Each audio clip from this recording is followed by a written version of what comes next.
I'm personal injury attorney Neil Shouse. Our firm represents victims injured by hernia mesh device failure.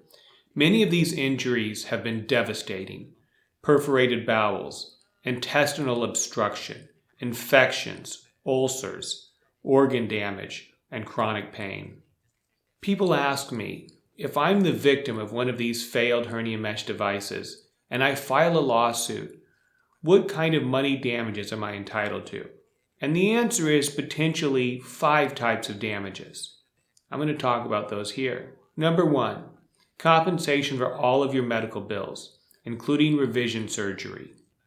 Number 2, lost wages, lost income, and lost career opportunity.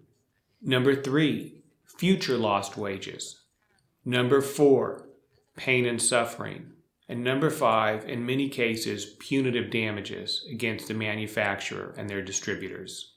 If you've had the misfortune of a hernia mesh device failing on you, we invite you to call us and tell us your story. We'll see what we can do to get you all of these damages.